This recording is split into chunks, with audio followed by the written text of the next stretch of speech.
A Guerra do Paraguai é um dos grandes eventos históricos do Brasil e impacta outros acontecimentos importantes, como a abolição da escravidão e a proclamação da República. Por isso, é importante não só entender essa guerra, mas os desdobramentos que ela vai ter na formação política e social do Brasil. Meu nome é Dalton, sou professor e hoje eu tenho essa história para contar.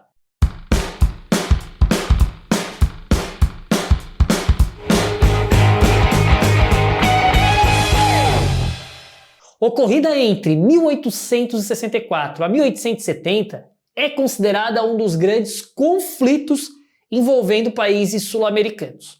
Os números de fato assustam bastante. Para vocês terem uma ideia, o governo do Império Brasileiro gastou com a guerra o orçamento equivalente a 11 vezes o previsto para um ano inteiro de gastos com o Brasil. Uma dúvida muito recorrente é o motivo inicial do conflito. A explicação se dá na disputa em torno da navegação dos rios Paraguai e Paraná, na Bacia do Prata. Desde o começo do século XIX, Brasil, Uruguai, Argentina e Paraguai tinham enorme interesse na região, ou pelo menos de ter uma livre navegação, quando falamos de Brasil e Paraguai. E o motivo é muito simples. No caso do Brasil, era a forma mais fácil e rápida de ter acesso à região central. E no caso do Paraguai, era a única possibilidade de ter acesso ao mar. Por isso, era sempre muito tensa as relações entre países que envolviam a região, e o Uruguai, uma das portas de entrada da Bacia do Prata, vai ser o centro dessas tensões. Como o objetivo do vídeo não é detalhar essas questões, mas ao mesmo tempo são essas disputas que justamente desembocam na guerra, eu vou fazer um breve resumo para vocês. O Brasil via no Uruguai uma possibilidade de assegurar seus interesses, e isso desde a época que ainda era uma colônia portuguesa, intervindo em alguns momentos na sua política interna, que era formada por dois grandes partidos: os blancos, proprietários rurais e protecionistas, e os colorados, comerciantes que defendiam uma liberdade comercial maior. Os blancos eram aliados de argentinos, estavam no poder no começo da década de 1860 e pretendiam fortalecer as posições uruguaias nessa região, o que ia contra a vontade do Brasil, que apoiava os colorados. Para deixar o caso mais embolado ainda, criadores de gado gaúcho que estavam no Uruguai se sentiam prejudicados com as medidas econômicas do governo uruguaio do Partido Branco. Nesse contexto, vai se iniciar um conflito, mas não é agora que a Guerra do Paraguai vai começar. Os argentinos, aliados aos colorados, partiram para Montevidéu para derrubar o governo de Oribe, que era o presidente uruguaio do Partido Branco. O presidente argentino Rosas vai acabar reagindo, determinando a defesa de Montevidéu contra os argentinos rebeldes e os colorados. O Brasil também acaba intervindo, e essa intervenção derruba os blancos do poder no Uruguai. Depois foi a vez de uruguaios, argentinos rebeldes e o Brasil se voltarem contra Rosas, que era o presidente da Argentina, que também acaba sendo deposto. E esse é o momento propício para falarmos do Paraguai, que era governado pelo presidente Solano Lopes, em um governo bem ditatorial, e que queria se integrar mais ainda no comércio com outros países. E via essa intervenção no Uruguai um obstáculo para ter a sua tão sonhada saída para o mar. O Brasil também era visto com certa desconfiança pelo Paraguai, pois era um império escravocrata em meio a várias repúblicas sul-americanas. Em 1864, houve uma nova intervenção militar no Uruguai, liderada pelo Brasil, depondo mais uma vez o presidente, que era do Partido Blanco, e que havia buscado apoio com Solano Lopes para se manter no poder. E finalmente, é aí que a Guerra do Paraguai vai começar. Solano Lopes, em represália, mandou aprisionar o navio a vapor brasileiro Marquês de Olinda em novembro de 1864 e, em dezembro do mesmo ano, ordenou a invasão ao Mato Grosso.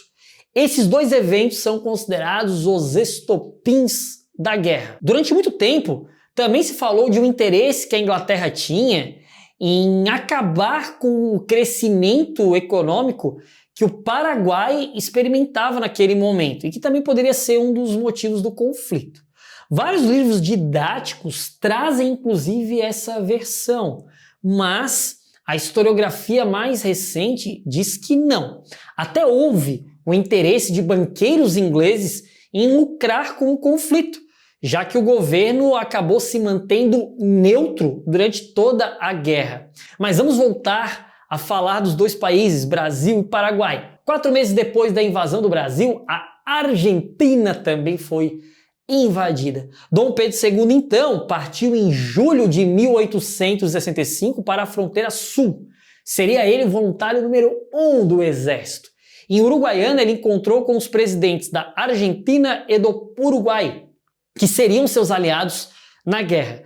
Em 1º de maio de 65, foi assinado em Buenos Aires o Tratado Secreto da Tríplice Aliança, que deixou de ser secreto tempos depois, que a Inglaterra acabou revelando para o mundo o teor do acordo. Mas acabou ficando estabelecido naquele momento que a paz com o Paraguai só seria negociada mediante deposição de Solano Lopes, estabelecimento de novas fronteiras entre os países e a penalização do Paraguai por ser considerado a nação agressora. Nesse momento existia um claro tom de prepotência. Achavas que a guerra seria fácil, o que se mostrou muito equivocado. Isso porque, apesar da superioridade demográfica e econômica, o exército brasileiro era mal preparado e remontava a Guarda Nacional, que basicamente era comandada pelos grandes proprietários de terra. Então, era a primeira vez que se formaria um exército realmente profissional, com alistamento compulsório e voluntários, que aliás foram abaixo do esperado. O começo do conflito já se mostrou complicado, com várias batalhas nas fronteiras e com um certo equilíbrio, com os dois lados conseguindo vitórias importantes. Uma das vitórias mais importantes da Tríplice Aliança nesse começo foi a Batalha do Riachuelo, em 11 de junho de 65, vencida pelos brasileiros no Rio Paraná e imortalizada pelo pintor Vitor Meirelles. Ela foi decisiva no desenrolar do conflito, pois bloqueou a possibilidade do Paraguai receber armas e auxílio do exterior, deixando esse país isolado. Mas mesmo com essa vitória importante, a vida das Forças Armadas não estavam fáceis. Existiam vários problemas internos. O Marquês de Tamandaré, que é o atual patrono da Marinha e uma das principais lideranças no começo do conflito, ele era visto já como velho e cansado. Ele acabou sendo substituído em 1866 por Caxias, que seria nomeado no final como Duque de Caxias. Ele tinha bastante prestígio, era general do exército e senador pelo Partido Conservador. Com a sua entrada, iniciava-se uma fase de grande reorganização e fortalecimento do exército brasileiro. Aí temos outro grande problema. Como o número de voluntários era baixo, começou-se a estabelecer o recrutamento obrigatório. Para se livrar do alistamento e de seus filhos, muitos senhores passaram a enviar seus escravos, já na condição de libertos, para as fileiras da guerra. Alguns eram favoráveis a essa presença. O parlamentar Pimenta Bueno justificava a libertação dos escravos para o recrutamento da seguinte forma, abre aspas, era preferível poupar a classe mais civilizada e mais moralizada, claramente ele está falando aqui dos brancos, e não a outra que é menos e que pode ser perigosa, falando dos negros. E ainda finaliza, entre os males, cumpre escolher os menores. Existia também aqueles que tinham medo de um exército formado por ex-escravos, pois poderia motivar uma série de revoltas de escravos internamente no país.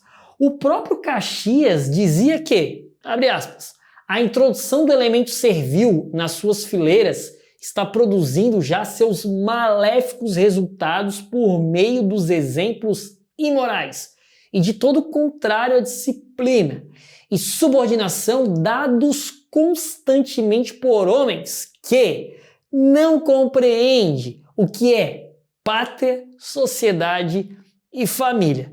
Fecha aspas. A imprensa paraguaia também não deixou barato essa participação.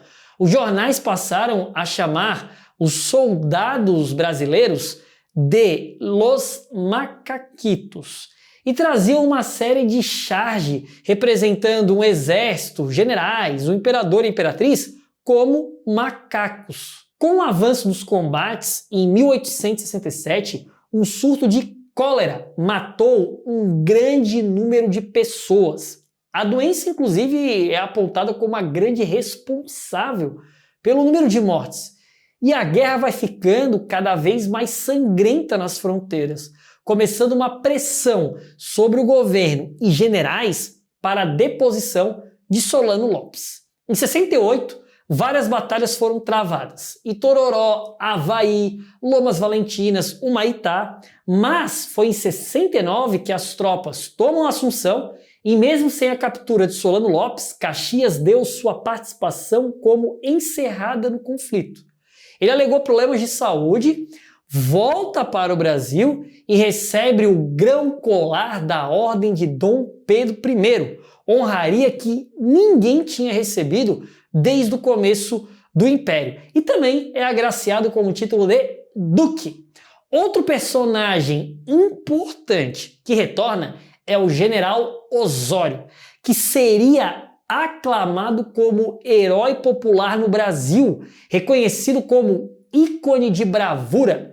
Várias histórias povoavam o imaginário popular na época, como a que dizia que Osório tinha o corpo fechado e que depois dos combates ele sacudia o poncho para as balas caírem. Mesmo com a diminuição dos conflitos, a guerra não terminaria até a captura de Lopes.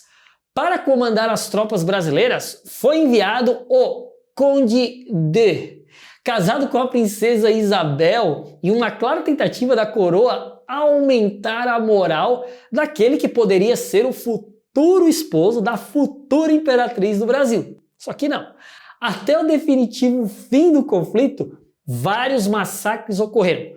O mais famoso ficou conhecido como Batalha de Campo Grande ou Batalha de Acosta Nu, como ela é chamada no Paraguai. Ela ficou famosa pois foi protagonizada por crianças e adolescentes paraguaios em uma tentativa de atrasar as tropas da Aliança e possibilitar a fuga de Solano Lopes. Várias fontes apontam que eram colocados barbas falsas para dar a impressão que eram soldados adultos e esses jovens eram armados com pedaços de madeira. Estima-se que 2.000 paraguaios morreram, a maioria crianças. E seu impacto na sociedade e imaginário foi tão forte que a data acabou virando o Dia da Criança no Paraguai. A perseguição a Lopes só acabou em 1º de março de 1870.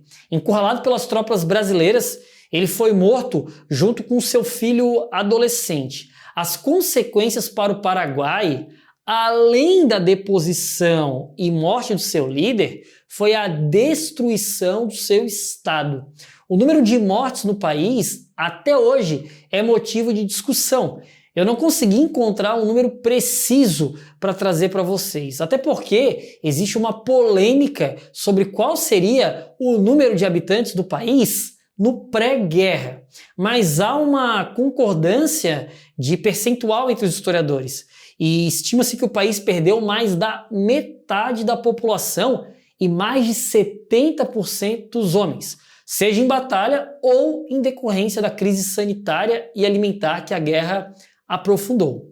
Já os números, no caso do Brasil, são mais conhecidos. Foram enviados de 100 a 140 mil homens.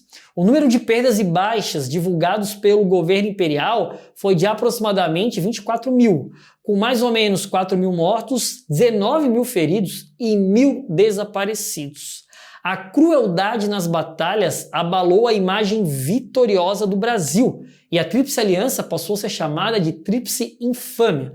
Alguns jornais, inclusive, chamavam o conflito de Açougue do Paraguai. Outra consequência da guerra foi a consolidação do exército no cenário político, que vai ser peça fundamental para o fim do Império e para a proclamação da República poucos anos depois da guerra. Com 18 mil homens em 1865, passou a quase 80 mil no decorrer do conflito. Com o fim da guerra, se forma uma elite dentro do exército, intelectualmente e socialmente antagônica à elite que existia no Brasil, e insatisfeita com a situação do país, inclusive simpatizando com o fim da escravidão, já que as fileiras do exército foram formadas por soldados negros ex-escravos. Nesse ponto, estima-se que quase 8 mil libertos lutaram no exército brasileiro. Mas enquanto Caxias e Osório foram transformados em herói, os combatentes alforriados voltavam para o Brasil ainda sobre a dura realidade de uma sociedade escravista. E muitos voltavam, inclusive, para a condição de escravidão, já que não encontravam uma colocação na sociedade. Essa condição ficou imortalizada na charge de Ângelo Agostini, De Volta ao Paraguai. Na imagem aparece um soldado negro condecorado com honras militares e que, ao voltar para o Brasil, encontra a sua mãe sendo castigada no tronco. O último ponto importante que eu gostaria de destacar para vocês foi a criação do sentimento de pátria. Acabou se desenvolvendo com os batalhões de voluntários e as primeiras vitórias em batalhas. A bandeira começou a ser hasteada de maneira sistemática, heróis nacionais acabaram surgindo e vários artistas passaram a reconstruir de maneira heróica batalhas importantes, como Vitor Meirelles e a Batalha dos Guararapes e o Pedro Américo, a famosa Batalha do Avaí.